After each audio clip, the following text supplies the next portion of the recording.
नेपाळमधनं नेपाळच्या मदतीला भारत धावलाय। लष्कराचे ट्रक आता नेपाळकडे रवाना झालेत। काठमांडूमध्ये भारतीय लष्कर बचाव कार्य करतंय। नेपाळमधील पुरानंतर भारत सरकारनं हा तातडीचा आणि तितकाच मोठा निर्णय घेतल्याचं पाहायला मिळतंय।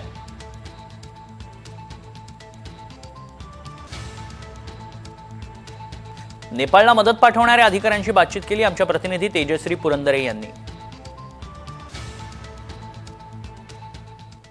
नेपाल में हुई त्रासदी के बाद अब यूपी और बिहार में भी एनडीआरएफ की टीमें स्टैंड बाय पर हैं। इस पर और भी ज्यादा जानकारी देने के लिए हमारे साथ इस वक्त जुड़ रहे हैं NDRF IG Narendra Bundela ji. Thank you so much NDTV India से बात करने के लिए। नरेंद्र जी, सबसे पहले ये बताएं कि नेपाल में जिस तरह के हालात अभी बने हुए हैं उसे लेकर आसपास के इलाकों में क्या स्थिति है जिस पर भारत पे भी प्रभाव पड़ सकता है?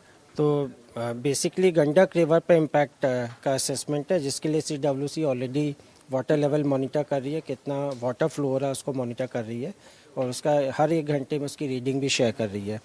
स्टेट गवर्नमेंट ने ऑलरेडी इसको रिव्यू कर लिया है, जिसके कारण एनडीआरएफ की 2 एडिशनल टीमों को डिप्लॉय कर दिया गया है, स्पेशली उस एरिया में जहाँ से गंडक रिवर एंट्री करती है भारत में।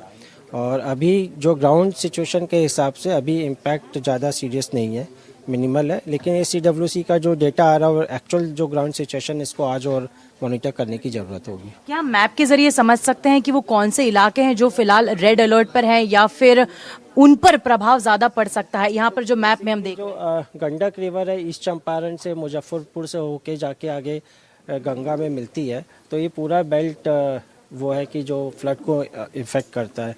तभी जो इंसिडेंट हुआ उसका पानी गंडक रिवर से ही आएगा, तो जिसके लिए स्टेट गवर्नमेंट ने ऑलरेडी मॉनिटरिंग शुरू कर दी है और हमारी एनडीआरएफ की भी टीम कम से कम 2 टीम सिर्फ इसी के लिए आज के दिन डिप्लॉय की है। नेपाल के साथ हमारे हमेशा से ही अच्छे संबंध रहे हैं। ह्यूमैनिटेरियन असिस्टेंस की आपने प्रेस वार्ता में बात की, उसे लेकर आप ब्रीफ कर पाएंगे? तो government of India ministry of external affairs already इसमें बहुत काम कर रही है और अभी एयरक्राफ्ट एयरफोर्स के एयरक्राफ्ट से 2 एयरक्राफ्ट वहाँ जाके जितना भी असिस्टेंस HADR की रिक्वायरमेंट थी उसको वहाँ पर भेजा गया, जिसमें कि दवाइयाँ भी शामिल हैं।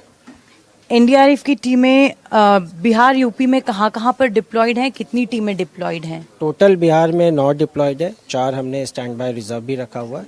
यूपी में भी हमारी डिप्लॉयमेंट, क्योंकि यूपी बहुत बड़ा राज्य और भी स्टेट्स बाढ़ से अफेक्ट होते हैं उसके लिए, लेकिन ईस्ट बेसिकली आपका कुशीनगर के एरिया में एक डिप्लॉयमेंट हमने यूपी में अभी इसको ध्यान में रखते हुए किया है। आखिरी सवाल सर, जिस तरह से अभी हालात नेपाल में बने हुए हैं, टीम्स क्या नेपाल जाएंगे एनडीआरएफ की? अभी इसका कोई हमने टीम स्टैंड बाय रखा है, बाकी रिक्वायरमेंट होने पे गवर्नमेंट ऑफ इंडिया डिसाइड करेगी। बहुत शुक्रिया हमसे बात करने के लिए। तो ये थे आईजी एनडीआरएफ नरेंद्र बुंदेला, जिन्होंने बताया कि क्या कुछ आगे की प्लानिंग है और टीमें किस तरह से एनडीआरएफ की पूरी तरह से स्टैंड बाय पर हैं। कैमरा पर्सन संजय कौशिक के साथ एनडीटीवी इंडिया के लिए तेजश्री पुरंदरे।